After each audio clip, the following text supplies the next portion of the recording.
pwede. Hindi na muna tayo ngayon magbo-voice over flower. At ngayong umagang ito, nakikita mo naman siguro ito. Kung sa Bicol ang tawag dito ay bihon. Sa inyo siguro pansit ang tawag dito. So for today's video, nakikita mo siguro itong lutuan. So magluluto tayo ng bihon. Dahil birthday ko, Charis. Dahil gusto pa natin na humabang ating buhay for long life. Ang mga ingredients tabi pala mga mariwala pa di, bawang sibuyas, carrots, and dahil urago na daragang Bicolana, may lada dapat iyan. And Bicol beans, not Baguio beans. At ang pampasarap palito ang carninas o sardinas. So let's start mga mariwala pa di. So hihintayin na lang natin siya na uminit ang ating not virgin coconut oil. At ilagay na natin mga maliwala pa di itong sibuyas. Hindi pa pala mainit. It's a prank.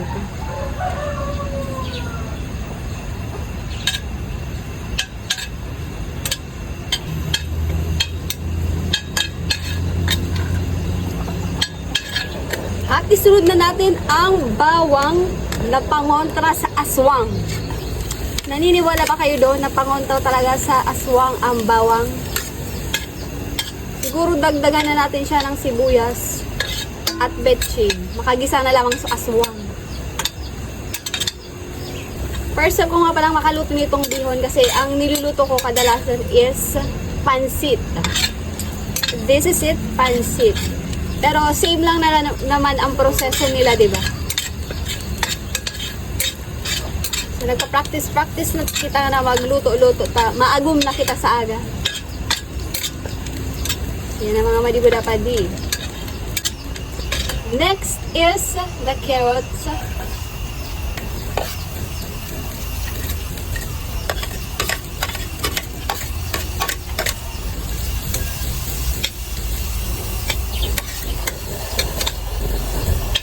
At sunod na natin ilagay ang Bicol beans.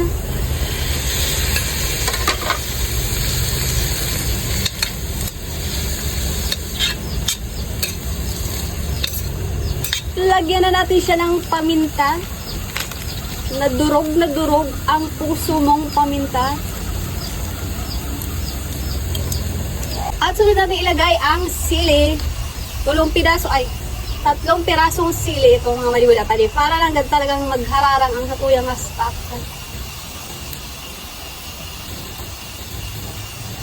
At itong carninas, pampasarap sa bihon.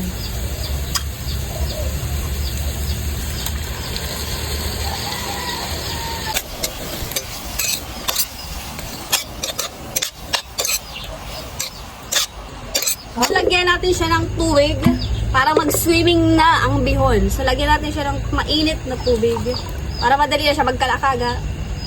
Haluin magparahalat.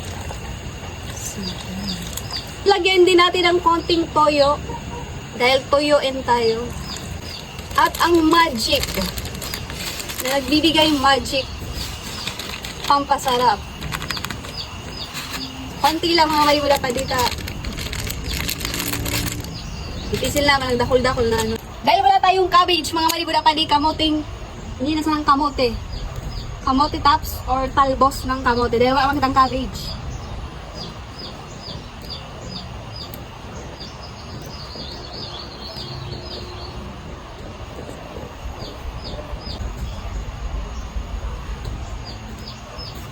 At ngayon naman kumukulo na siya.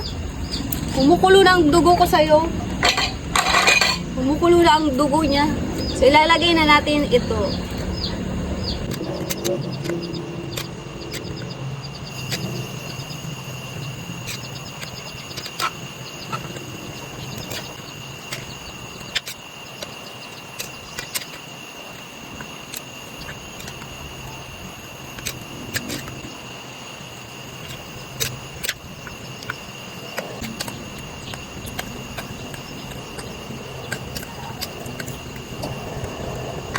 At lagyan natin siya ng asin. Tagarin na tabangan ako.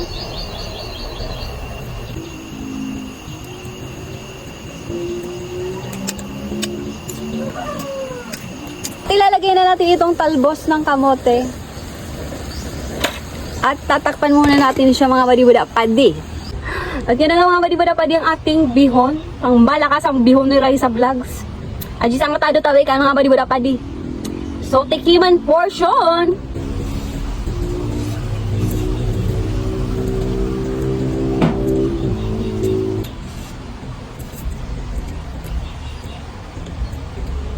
Yung masang kami mga badibudapadi sa masunod naman.